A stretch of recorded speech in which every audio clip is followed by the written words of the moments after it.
Sponsored by Rabbi Shlomi and Mirala Greenwald.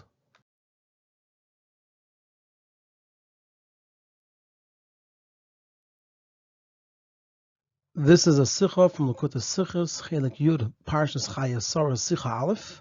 And the topic of the Sicha is that in this week's Parsha, we learn the pasuk of Yitin li es ma'aras hamachpelah gomer bekesef molei yitnen li, and we learn the Rashi on the words bekesef molei. And there are three parts in the Sicha. The Rebbe will, number one, ask 4 questions on Rashi. In the process, the Rebbe is going to negate an answer on the first 2 questions. Number 2, present the key to answering Rashi, and then answer all 4 questions. And number 3, present both the Inanimate Flame and the Yenishal Torah in Rashi.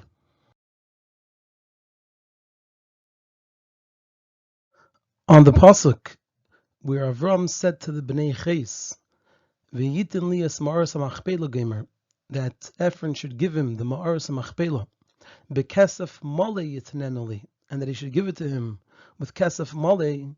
So Rashi explains, he quotes the words bekesef molei, and he says, "Ashalin kol shavya," I'll pay its whole value. And then he continues, "V'chein David Amar la'aravna," and so did David say to Aravna when he wanted to buy the area of the Geirin, of the threshing floor, to build a mizbeach there, he also told him that he will buy it bekesef molei. And there are 4 questions here. The first question is, what is Rashi teaching by explaining that the words bekesef molei mean kol shavya? This seems to be the simple meaning of the pasuk. So what is Rashi teaching us here? The second question is, what is the proof from kesef molei by David HaMelech, since it's the very same lashon as in our pasuk? How is that a proof? What it means over here, it basically uses the same exact words. So how is it a proof?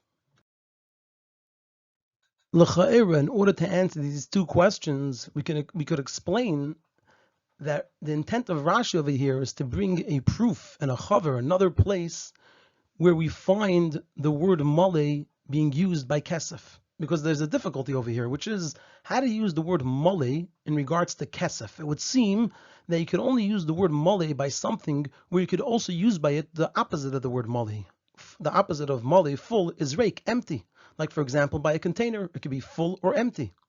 However, when it comes to money, it would be more fitting to use the words chaser and shalem, because the coin is whole or it's missing, because in those days, every coin was different. So if it was missing a part of the coin or it was a whole coin, or you could say it's a lot or a little, that you could use by money.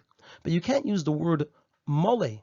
And therefore Rashi is telling us that he finds another place where we see the word molei being used by kesef, by money. V'chein David Omer la'aravna bekesef molei. So he's doing it in order to prove that it's the way of the pasuk, also by kesef, by money, to use the terminology molei instead of shalem. The pasuk will use the word molei instead. So maybe that's what Rashi is coming to tell us over here.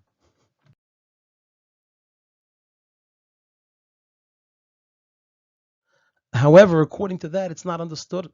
If so, number 1, then Rashi should have said v'chein bid David, like he says elsewhere, actually in last week's parsha, v'chein biyoina. It shouldn't say v'chein David Amar la'aravna, v'chein bid David, also by David. It also says over there bekesef molei. And the second difficulty is, then he should have just brought the proof and not the explanation. Rashi should have said bekesef molei. He should have quoted the words bekesef molei and then say v'chein bid David, and also by David it says bekesef molei. Why does Rashi tell us the meaning of the words, that there are shalim kol shavya? That part is obvious to us. The third question is, since Rashi is quoting the words bekesef molei from the pasuk, that means that those are the words that he's explaining. So if that's the case, he should have just said, what's bekesef molei? Kol shavya, the whole value. Why does he add the word ashalim? What is he adding? Ashalim kol shavya. He's coming to explain what bekesef molei is. Kesef molei means kol shavya, the whole value. And the fourth question is, what's the arichus? What's the lengthiness of Rashi writing V'chein David Amar la'aravno bekesef mole? Why does Rashi add the words over here Amar la'aravno? He should have just said, as he does in a number of places, V'chein b'David, and so too by David, we find that it's written bekesef mole.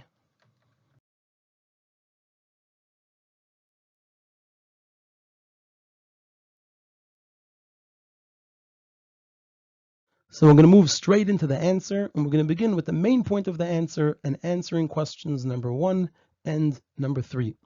At first glance, bekesef mole seems to mean that mole refers to the kesef. That what type of kesef is it? It's kesef mole, meaning that Avram is informing them that the coins will be full in terms of their weight.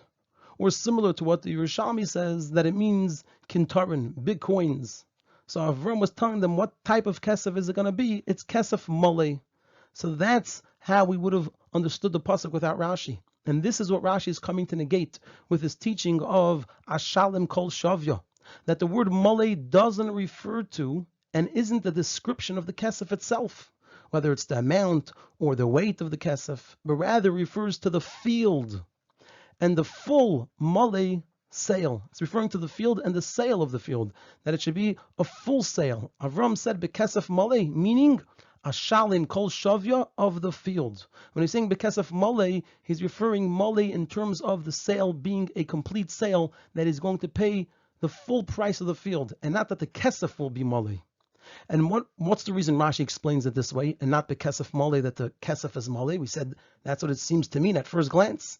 And Rashi is compelled to explain it this way because when the discussion in the psukim, when we look at the psukim in their totality, so it's understood that in the request of Avram, of the Bnei Ches, when he said that v'yitin lias maras machpelah gamer bekesef mole yitnen li, so when we look beforehand, we could see that he's coming to negate what the Bnei Ches told him before, which was that Nesi Elikim Ata B'Sechenu, you're a great person among us, B'Mivchar Kvarenu Kvar Gamer, and you could pick the choicest of the places to bury Sarah.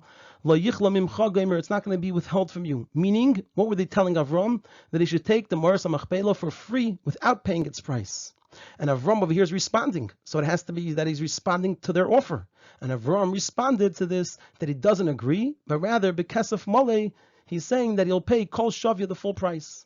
So that's what Rashi is teaching us over here, that it's not, mole is not referring to the kesef, but rather mole is referring to the sale, that it'll be a full sale. So that answers the first question we had, that what's Rashi teaching us here. Regarding the third question, why does Rashi add the word ashalim?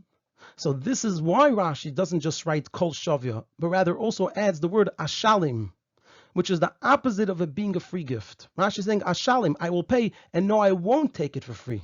Because with this, by adding the word ashalim, he's explaining the proof for his explanation. The proof is because they said free, and Avram's response has to be, no, not for free, I'm going to pay. So what's his response? Bekesef mole, I'm going to pay. So mole must refer that he's going to pay for the field. So that's where Rashi writes the word over here, ashalim, to tell us that's his proof. His proof is that Avram is saying, I'm going to pay. So if he's saying, I'm going to pay, and he's responding that he's going to pay, then it must be that when he says bekesef mole, he's saying, I'm going to pay for the full price of the field and not take it for free. The offer is for free. He's responding, no, bekesef mole. That means bekesef mole is referring to the sale, that it's going to be a full sale, and he's not going to take it for free.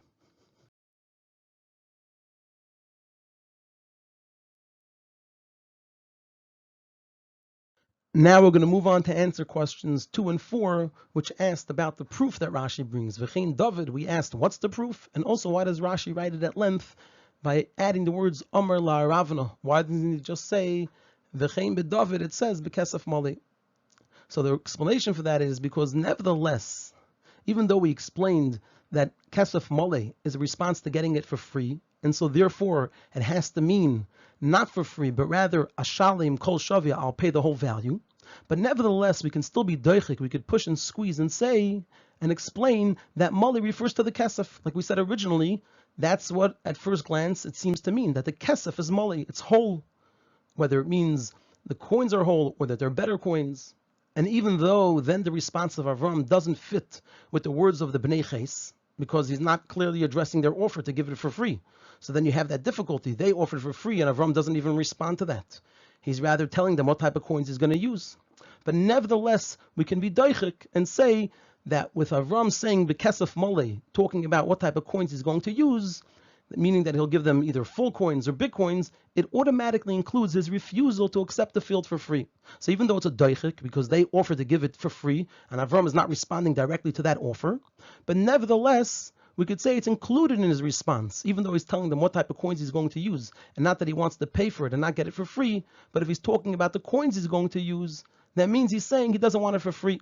So even though it's a doichik, because he's not addressing it clearly, but we can say that.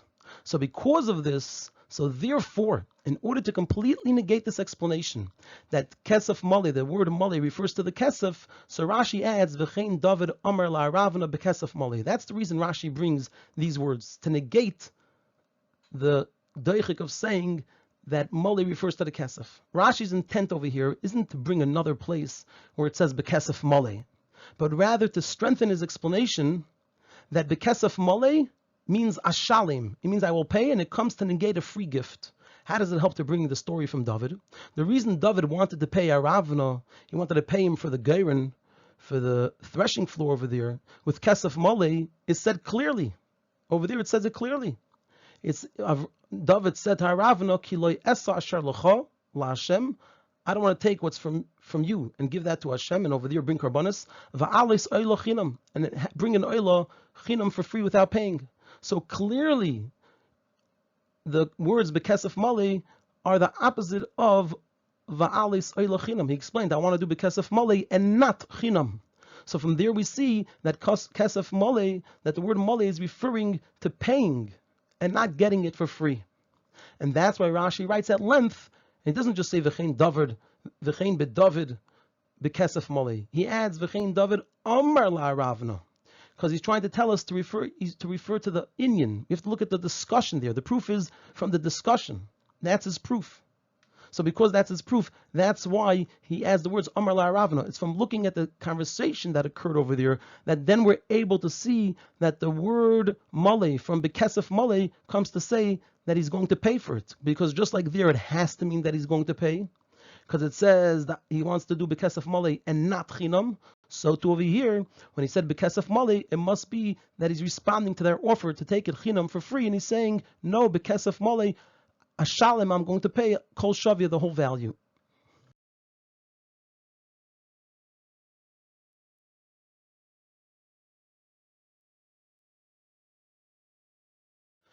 At this point, we already answered all 4 questions, and now we're going to move on to add something more to what we said about the 4th question, where we asked, why does Rashi add the words Amar la'aravna? So we can also say another thing regarding the reason for the lengthiness in Rashi of writing V'chein David Amar la'aravna, which based on this explanation, it makes it understood why Rashi uses these words to indicate that he's referring to the whole Inyan there. We explained that Rashi adds the words Amar la'aravna to tell us to look at the whole Inyan, the whole discussion over there. But you can ask, why does Rashi use these words to say that idea? Why don't he do it in some other way? According to the explanation we're going to give about what we can learn from these words, it'll now make it sit really well that Rashi chose these words to communicate his main point, which is that we're referring to the whole Inyan over there. What else can we say about these extra words in Rashi, about Amar la'aravna? So one can ask, what's the reason Avram specifically wanted to buy the field with Kesef Male? If, as Rashi tells us, he could have taken it minadin, he could have taken it according to the law, he could have rightfully taken it. Sha'amar li HaKadosh Baruch Hu, because Hashem told Avram, that's what Avram told them. I could take it minadin, because Hashem told me, I'm going to give this land to your offspring. And Rashi answers this by saying that David Amar la'aravna bekesef male. David said to Aravna bekesef male, that he wants to pay the full price. And from there, when we look over there and we see what happened over there, we'll understand to hear why Avram did the same thing and wanted to pay for it. So over there, David HaMelech conquered Yerushalayim from Aravna HaMelech. And so, through conquering, he took ownership of Yerushalayim because of Din Kibush. That's how it works. If one king conquers a land from another king, it becomes his property. He owns the land. And nevertheless, when David HaMelech wanted to build a Mizbeach on the land, he didn't suffice with the ownership through Kibush. that he conquered the land, and not even with Aravna offering to give it to him as a gift. He declined taking the gift, but rather he wanted to gain ownership through purchasing it bekesef male. And we look over there, we see David gives an explanation for why he wants to pay bekesef male. And David gave the reason for this. He said, "Keloi esa asher lecha laHashem va'alis oilachinam." I don't want to use what's yours for when I serve Hashem and bring up an oilah for free without paying. Meaning, what is David saying over here? If David would take it only because it's his midin kibush, then it still doesn't entirely negate the connection that Aravna has to it. Because David said, Ki loy esa asher lecha, otherwise it'll be lecha. And even more so, even if Aravna gives it to him as a gift, where by giving it as a gift, he also gives him this small connection that he has with it, even after the kibush, the conquering, nevertheless, it still remains asher lecha. It's still Aravna's. Doesn't explain the Sicha exactly how it is. Maybe it's because he gave the gift, so there's some type of connection to him. He's the one that gave it as a gift. So it still remains Asher Lecha, that Aravna still has some connection and rights to it. And therefore David paid Bekesef Male the full value in order to remove all the rights of Aravna to the place, so that it doesn't have any attachment or connection to the Mizbeach and the Karbanis. And similarly, we could learn over here, it's by Avram. He didn't want that the place where he was going to bury Sarah, and also he and the other Avis and Emmaus would be buried there. He didn't want that place to have in it any connection to Ephraim, and in a way that his name is on it, that there's some type of association. It's called the place of burial that's associated with Ephraim, and therefore he refused to take it minadin, and even not as a gift, but rather he paid its full price. So that's why Rashi says, "V'chein David Amar la'Aravna." You have to see what David said to Aravna. Let's look at the words. He emphasized that I want to pay for it. Why? So it shouldn't be lecha. It shouldn't be yours. It should be something which doesn't have any association or attachment to Aravna. So to over here, Avram didn't want it to be Ephraim's. It should be something that has no attachment and association to Ephraim.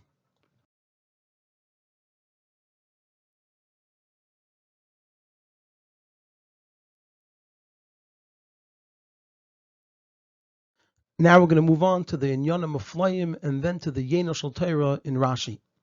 In Pirush Rashi, there are Inanimate Flame that also relate to other halakim of the Torah. Like we know in the Torah, there's Pshat, Remez, Drush, and Seid, and there are Inanimate Flame in Rashi on the Torah that also relate to other halakim of the Torah. Through this teaching of Rashi, a question in the Chelek, in the section of halacha, is answered. The din that land is able to be purchased with money, that through money there comes an exchange of ownership by land, is learned in Gemara from the pasuk of Sadis Bakesef Yiknu. Sadis fields Bakesef Yiknu, they purchase with money. And Taisus explains, the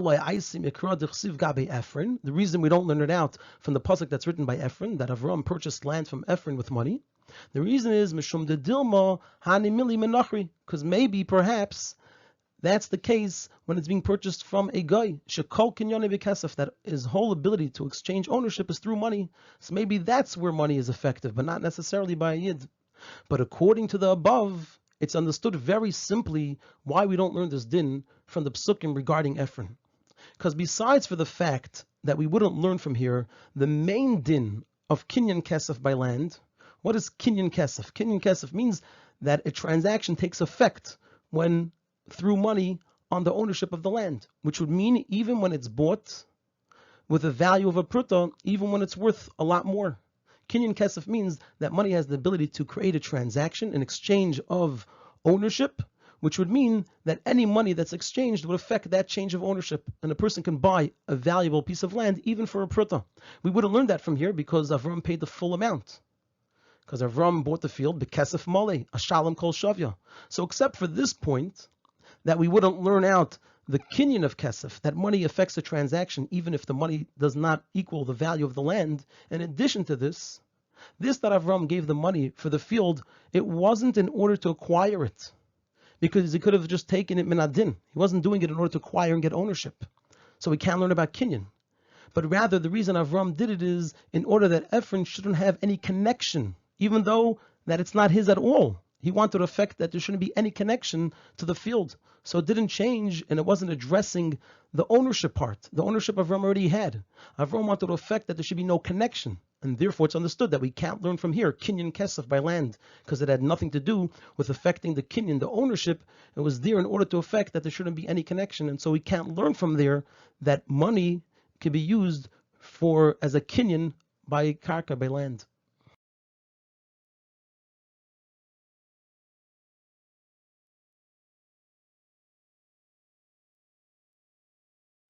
From the Initial Torah and Rashi, it says in the Zohar that the mitzvahs need to be not in Reikanyo of a Magana, not on something which is empty and free, because then, if the mitzvah is done in Reikanyo of a Magana, one doesn't draw down through the mitzvah the Rucha de Kutsha. That, the way of Reikanyo of a Magana, is the Seder in the Umazeh, in Mitzrayim. Like it says, Asher Noichel b'Mitzrayim, Chinam, it's free. So the Zohar says that the mitzvahs need to be not in Reikanyo uva Magana, but rather one needs lishtadala be'kedekayos kufum chele. A person has to exert themselves properly according to their ability and ba'agar shlim. And they are from this in the avodah ruchnis of each and every yid, that their Inyan, the Inyan of a yid, is to be mevarer, mezakech, to refine and uplift through their avodah and Torah mitzvahs the place that they are found in, and the person should do it in such a way that they alone should be the balabayas there. It should be a place of Kedusha, that the Kavanah is that it should be connected to them. The place should be acquired to them through paying and avodah and effort, and not in Reikanyo uva Magana. That a person, what we're saying over here is that a person shouldn't say to themselves, since I'm naturally talented, and the Torah was given to me as a gift. The Torah is a gift to all Yidden. And it's also easy for me to fulfill the mitzvahs. By Torah, the person's talented and they got it as a gift. And by mitzvahs, it's easy for the person to fulfill the mitzvahs, because that this person's nefesh Bahamas and Yetzer Hara don't conceal very much. And so the whole Inyan of Avodah and Yagia is not for me. A person shouldn't say this. And for this comes the Eirah from our Rashi. For this and to this comes the Eirah from Avram and David, that they didn't want to acquire for free even the portion, the Chelek, that they deserved and that they could have easily taken, but rather they paid its full value for it. Meaning to say that even someone that could learn Torah and do mitzvahs without any effort and exertion, without any avodah, nevertheless, in order to refine their part in the world, that it should completely leave the memshala, the control of Klippa, and it should be a dira lo yizbarach, is specifically through hishtadlus, through exerting oneself, avodah and yagia. Just like we see that in order to take the land from Ephron and from Aravna, it had to be through not taking it just because of ownership, because it could be taken, but to exert and to pay for it. And through this, one reaches Arbamei Shekel Kesef Overla Seicher, the 400 worlds. Refers to the 400 worlds. The Yarsi Tzadikaya La'alma Da'asi, that Tzadikim will inherit in the next world, which is the revelation of Seviv Kol Almin, and it's for all Yidden, because it says the Yarsi Tzadikaya, and Va'amich Kulam Tzadikim, all the Yidden are Tzadikim.